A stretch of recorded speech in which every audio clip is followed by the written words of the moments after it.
Okay, today we are looking at 3 steps to letting go. This is a very basic talk, very basic ideas.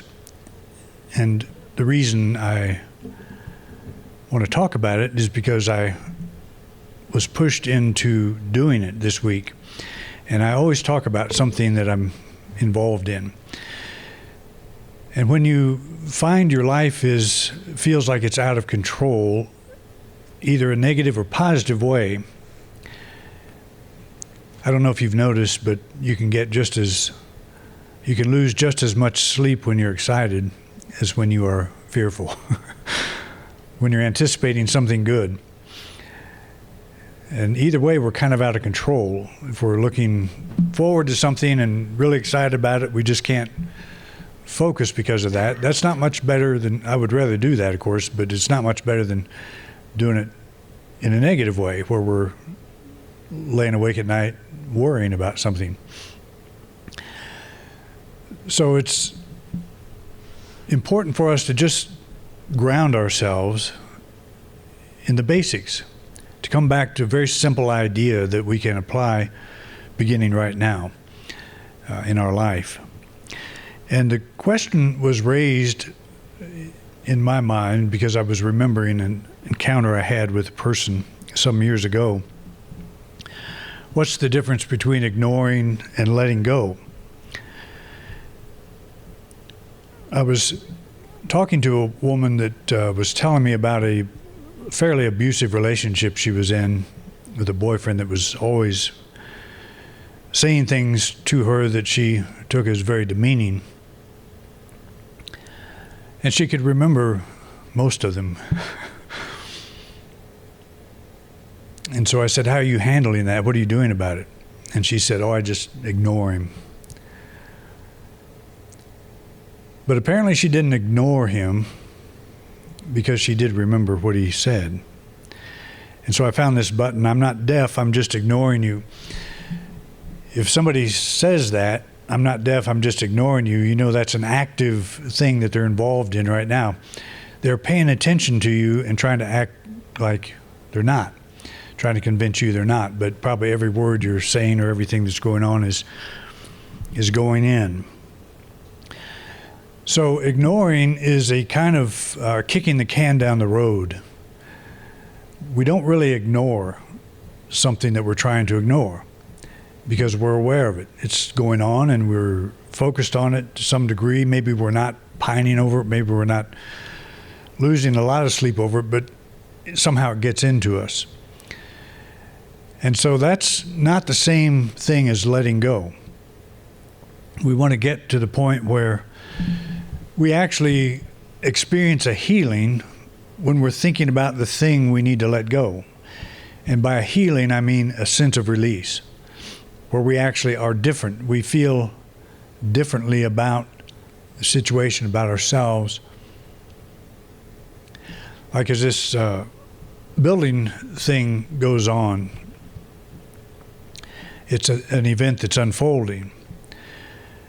And I will find myself thinking about when is the right place going to open up and all of that kind of thing. It's natural stuff, and we want to do that. But then if I start stressing over it, that's what got me back to this idea of letting go. What does that mean? If I just pretend like I'm not concerned about it, just ignore it. Well, I'm not ignoring it. I'm not letting it go. So I'm thinking, well, what is this thing? What should I do? What principle can I employ that will actually make a change in my experience? And that is letting go. It truly is letting go. Letting go is releasing the negative energy we hold concerning a person or a situation. This usually requires a very deliberate and conscious effort to actually experience the freedom of release. And that's kind of the clincher. Deliberate, conscious effort. An awareness. Okay, what's going on in me? Am I at peace or am I reacting to a what if?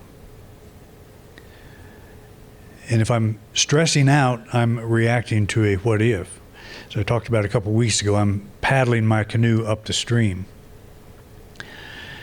And that's really a pretty good signal. You know, the feelings of stress that we have, it's like, as I said before too, your oil light in your car coming on, or your engine light coming on. If you're stressed out, you're hanging on to something. It's just an indication that you are. And we don't have to condemn ourselves for it. It's like a light that comes on and you say, okay, I'm going to take this opportunity because I'm aware of it to actually release this energy that I'm holding. It's a conscious effort. If we don't put ourselves into that effort, it'll just simmer in the background. We won't really be dealing with it.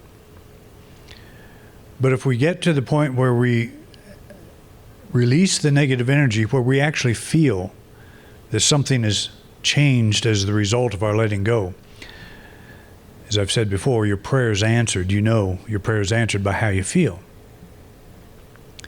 If you feel you have let go, then that's the answer to your prayer.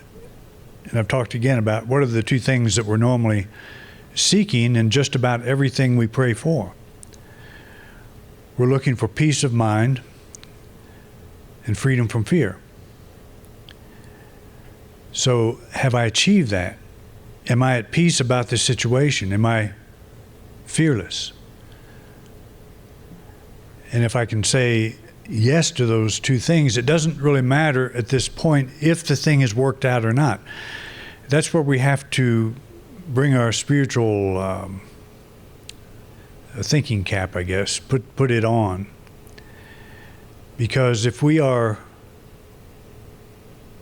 separate the thing that's going on outside of ourselves from the thing that's going on inside. The thing that's going on inside is our concern.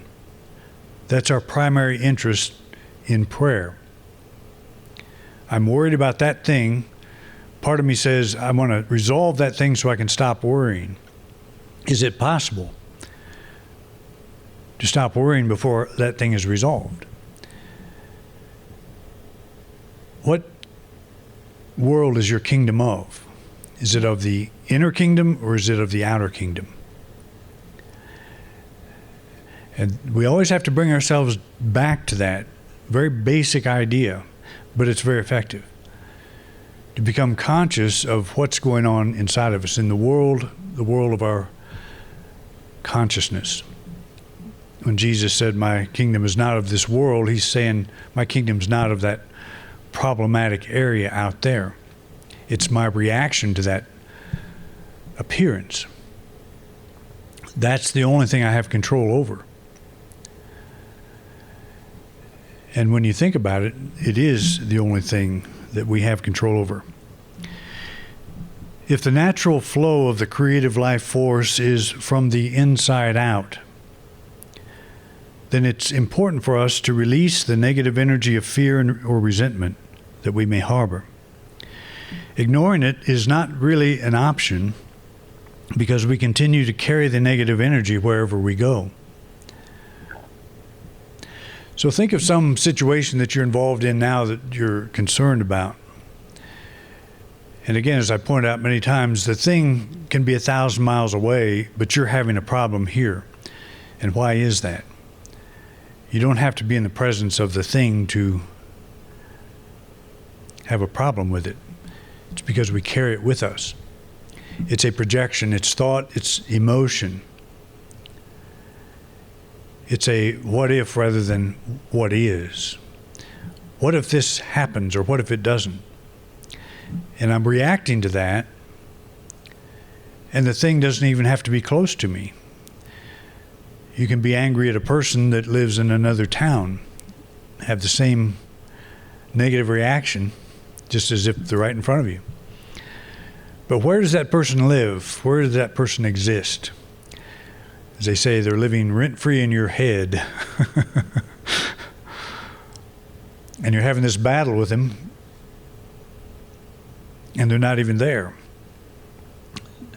So that's a very important thing to remind ourselves of, and we lose that so easily because we associate the person with the problem rather than understanding that the problem is how we are perceiving the person, how we're reacting, how we're using our own spiritual energy. So the first step of the 3 that we're going to look at today is treat the issue as mental and emotional energy. We must be the one who decides how we use our energy. If we don't decide how we use our energy, who will? Everybody and everything. And we will live pretty much a life of stress because there's not a whole lot we can do about all the things that happen in life. You know, the Chinese proverb, you can't stop the bird from flying over your head, but you can stop it from building a nest in your hair. So there's going to be many birds that fly over our head, and we'll look at those birds and say, I don't want that bird flying over my head. Well, what can you do about that? You can say, well, why does that bother me? And you can look at why it bothers you. That's energy. That's thought, and it's emotional energy. The outside-in approach says the world makes this choice for us. I'm totally upset. I have no choice in the matter. Just look at what's going on. If I say someone else's action makes me resentful, then I'm giving them the power to control my energy. This is how most of us deal with the world. So it's important that we make a conscious effort to separate the outer appearance from the internal reaction, our internal reaction. We all know this, don't we? This is an old teaching. We've known it for years and years and years. Have any of you had the opportunity to practice this today? You don't have to raise your hand, but I have. Since I'm the one that takes all the arrows up here, I'll tell you that I have this opportunity all the time, and I know you do too, because you're just like me. You're a human being. And we were raised with the understanding that reality is out there. And if I'm going to be happy, I've got to fix that. I've got to change it. You know why you will never see a mystic with a Bible on your front step? Because they're not interested in changing the world. They're interested in changing the way you see the world and experience the world. What you will see on your doorstep with a Bible is an evangelist. And the evangelist believes the world needs to be changed, and they're going to work on you until they succeed. And if they don't succeed with you, they'll go to your neighbor, they'll go to the next person, they go on and on with the idea that we're going to change the world. The more numbers we have in our organization, the more the world is going to be in a better place. The mystic doesn't take that approach. The mystic says, you look out at that world and it looks like a bad place. Lift up your eyes and see the fields already white for harvest. See the fields already expressing that greater good, that the world out there is not what decides the quality of my experience. And so if you are in a situation where you're looking at something and you're reacting to it, that's the time to remember this. Is that reality or is this? I can do nothing about that. Maybe I can, and we're not saying to be irresponsible, just blow everything off and not put yourself into the world. But how would you rather deal with a problem? Would you rather deal with it from fear, or would you rather deal with it from strength? And I am sure that you will agree that it's much better to deal with it from strength. And that's the whole point. It's not ignoring our responsibility. It's coming from our center of power, our center of strength, making that shift, that adjustment. It's such a simple idea, not always easy to do, which is why we need to look at the ABCs of this again and keep looking at it until we just ask ourselves, how am I approaching this situation right now? Am I doing what Doug tells me to do? And I look in the mirror and I say, are you doing what Doug tells you to do? Because it's so easy to forget. We're all trained to believe reality is the world out there. And that's one of the difficulties with this, with Western thinking, I think. It's that which I'm looking for is out there. And I need to bring it in. And I need to build up my being. I need to make myself something more than I am. But the mystic doesn't see it that way. The mystic says life flows from the inside out. Find that center of power first.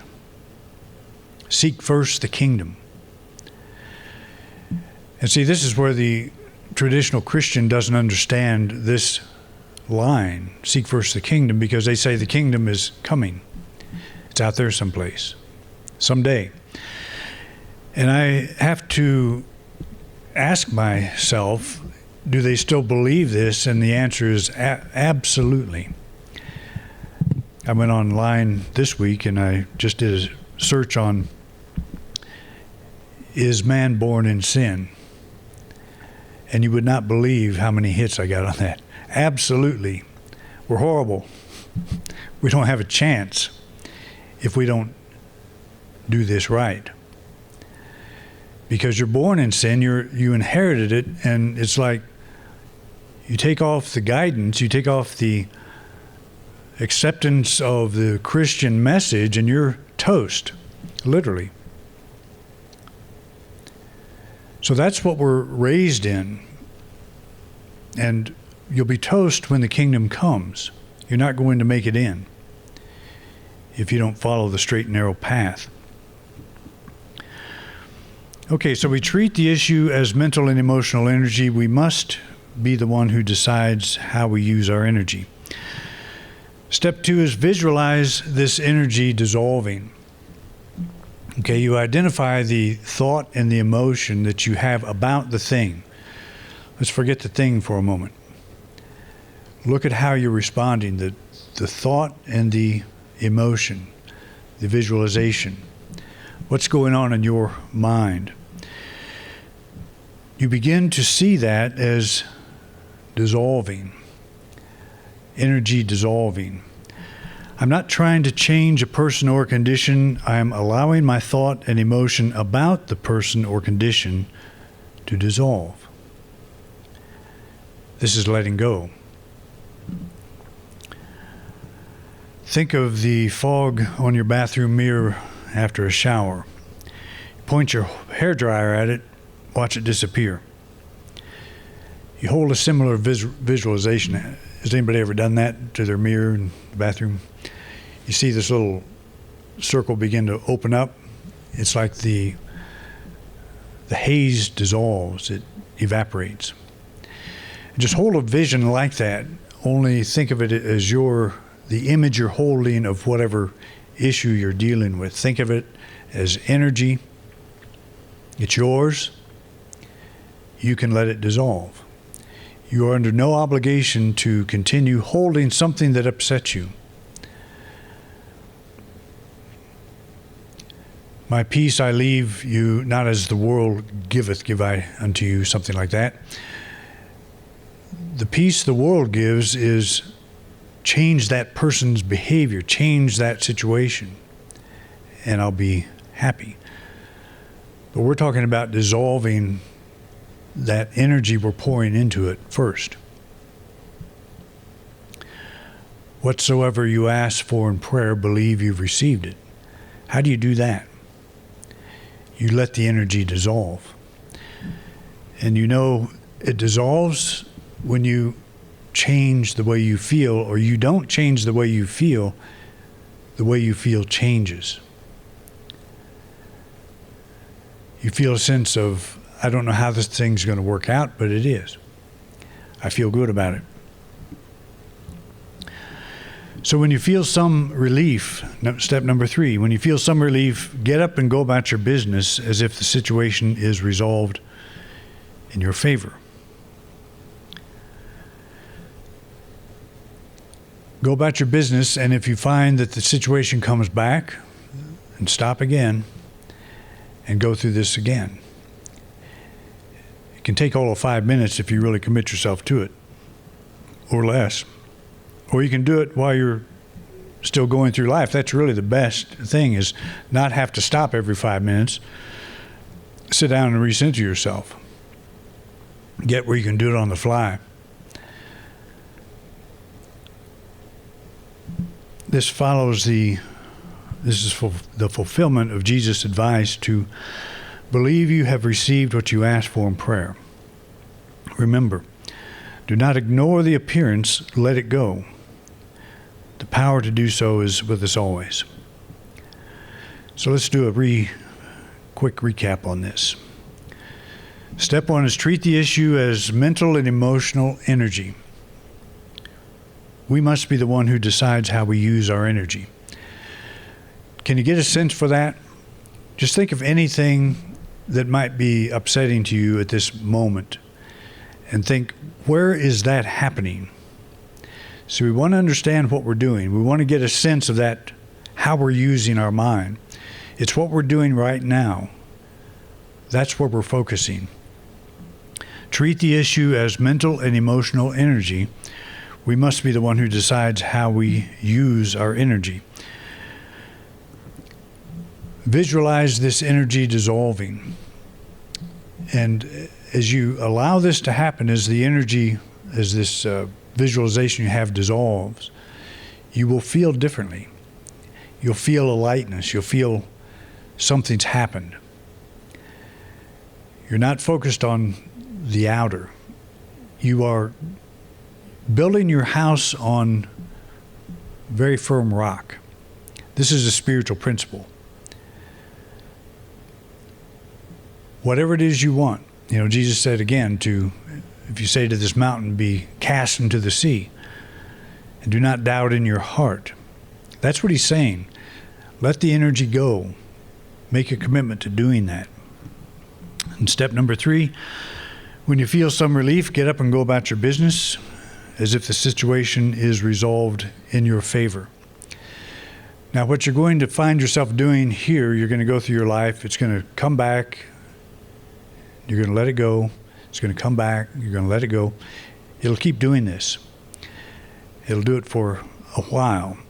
So this is a healing.